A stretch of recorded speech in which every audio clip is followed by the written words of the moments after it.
For 12 years, he believed he was a father, until a 99% DNA test shattered everything. What would you do if the child you loved turned out not to be yours? Please share your comments and subscribe to our channel for more stories like this. Terrence Bennett had always believed that love could overcome anything. As a high school math teacher in Atlanta, Georgia, he built his life around quiet routines, hard work, and his family. He wasn't flashy, not the kind to dominate a room, but he had a presence, calm, dependable, the kind of man you could count on when the world got shaky. He met Nicole at a New Year's Eve party 12 years ago. She was magnetic, confident, stylish, a marketing executive with a laugh that lingered in a room like perfume. They clicked instantly, a contrast that worked. He was measured, she was impulsive. He grounded her, and she lifted him. When Nicole became pregnant just months into their relationship, Terrence stepped up. There was no hesitation. He proposed. They moved into a modest 3-bedroom home, and soon after, Jayden arrived. Wide-eyed, full of life, and perfect. Terrence's sister, Kendra, a sharp-witted attorney with a protective streak, was one of the first to hold Jayden. "You were made for this," she said, watching her brother cradle the newborn. Kendra had always been skeptical of Nicole's fast-paced life and vague stories, but she kept her concerns quiet, for Terrence's sake. Over the years, Terrence poured himself into fatherhood. Diaper changes, midnight feedings, first steps, the first word, Dada. The little moments became everything. He took Jayden to the park every Saturday, taught him how to throw a football, and helped with science projects that took over their kitchen table. They were a family. Around Jayden's 10th birthday, subtle shifts began to surface. Nicole worked later. She traveled more. When Terrence suggested counseling during a particularly cold stretch in their marriage, Nicole brushed it off. "We're just busy," she said. "Every couple goes through this." Terrence noticed another change, too, Jayden's features. He was growing tall and lean, with hazel eyes that neither of them had. Nicole insisted he got them from her grandfather. Terrence accepted it. But it was Darren, a co-worker of Nicole's, who stirred the first true storm. Kendra found out about him through a client gossip that Darren and Nicole had been spotted at a conference hotel well after hours. Kendra, never one to keep silent when her brother's heart was at stake, confronted Terrence. "You deserve the truth," she told him, handing over photos. Terrence was numb. He didn't want to believe it. He confronted Nicole. She denied the affair at first, said Darren was just a friend, accused Kendra of being jealous, bitter, and controlling. But Terrence knew. The distance, the tension, it wasn't just life wearing them down. Something was broken.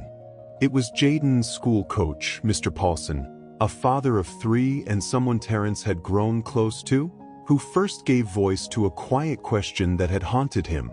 "You ever thought about a DNA test?" Paulson asked gently after practice one afternoon.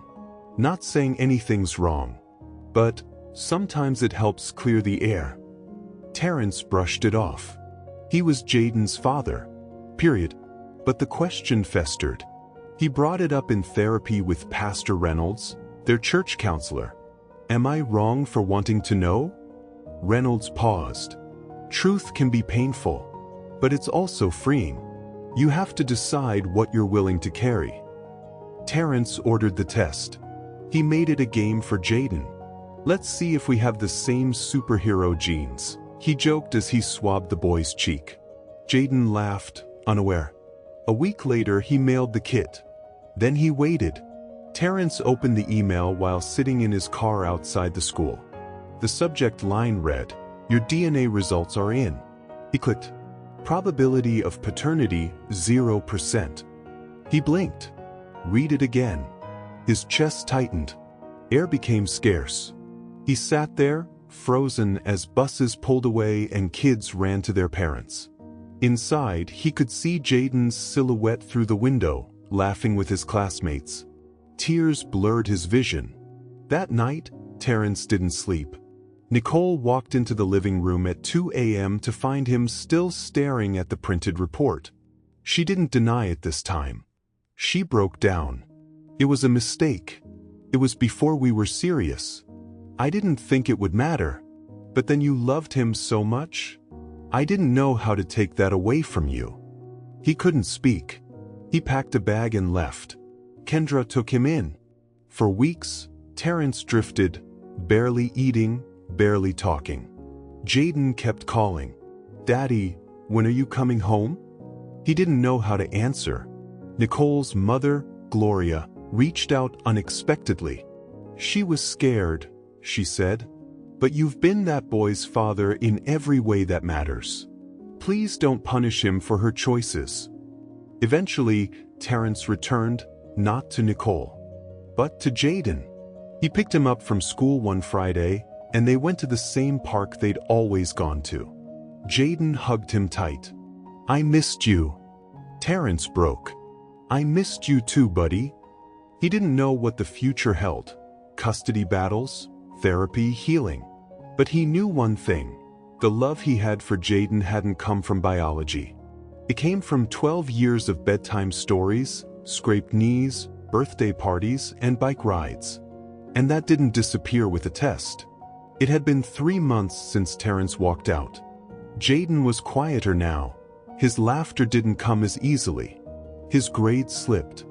His drawings, once full of spaceships and superheroes, were now mostly of a house with 3 stick figures, one always standing a little apart from the others. Terrence noticed every time he picked him up on weekends. And each time, his heart fractured further. Nicole had given him space, never begged, never forced.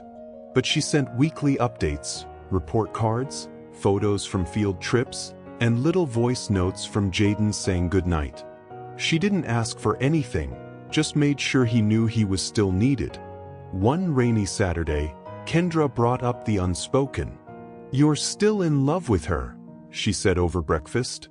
"And that boy still thinks you hung the moon. You can hate her and love them both. But eventually, you're gonna have to decide where you want to stand." Terrence didn't answer. That night, after dropping Jayden off, he lingered at the curb. Nicole opened the front door, surprised. "I want to talk," he said. "Not about us. About him." She nodded. "Come in." They sat in silence for a while. "I'm not over it," he admitted. "I know," she replied, eyes lowered. "But he's our son. No DNA test can rewrite what we built. I don't want him growing up fractured because of what we did." Nicole's voice cracked. "Neither do I." They agreed to start therapy. Not as a couple, not yet, but as co-parents. Their counselor, Dr. Patel, was blunt. "You can't raise a healthy child in a toxic silence." Terrence and Nicole began meeting weekly. Jayden came to family sessions once a month. It was awkward at first. There were tears, blame, moments. Terrence walked out mid-session. But slowly they found a rhythm. Terrence saw Nicole's guilt wasn't performative. It was deep, messy, and real. And Nicole saw that Terrence still loved Jayden with a ferocity that biology couldn't touch. Darren, Jayden's biological father, had reached out once through Nicole. He wanted to meet his son. Terrence refused at first. But Dr. Patel urged caution. This isn't about territory. It's about stability. What's best for the child isn't always what feels best to the adults. Eventually, Terrence agreed to a controlled introduction, with boundaries. Jayden was confused at first. Nicole gently explained the truth, and Terrence sat beside him through it. "So, he's my real dad?" Jayden asked. Terrence looked him in the eyes. "He's your biological dad. But I'm still your real dad, if that's what you want." Jayden nodded slowly. "I want both. But I want you more." It broke Terrence's heart all over again, and mended it at the same time.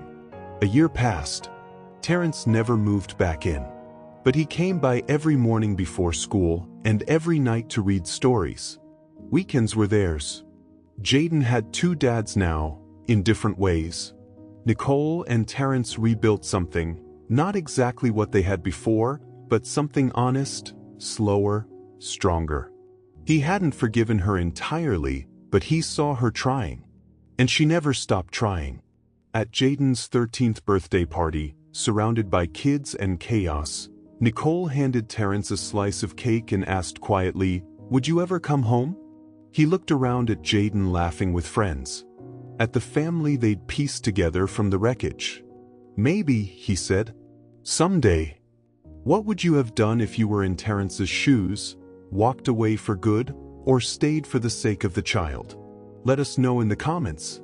And if this story touched you, like, share, and subscribe for more real-life stories that matters.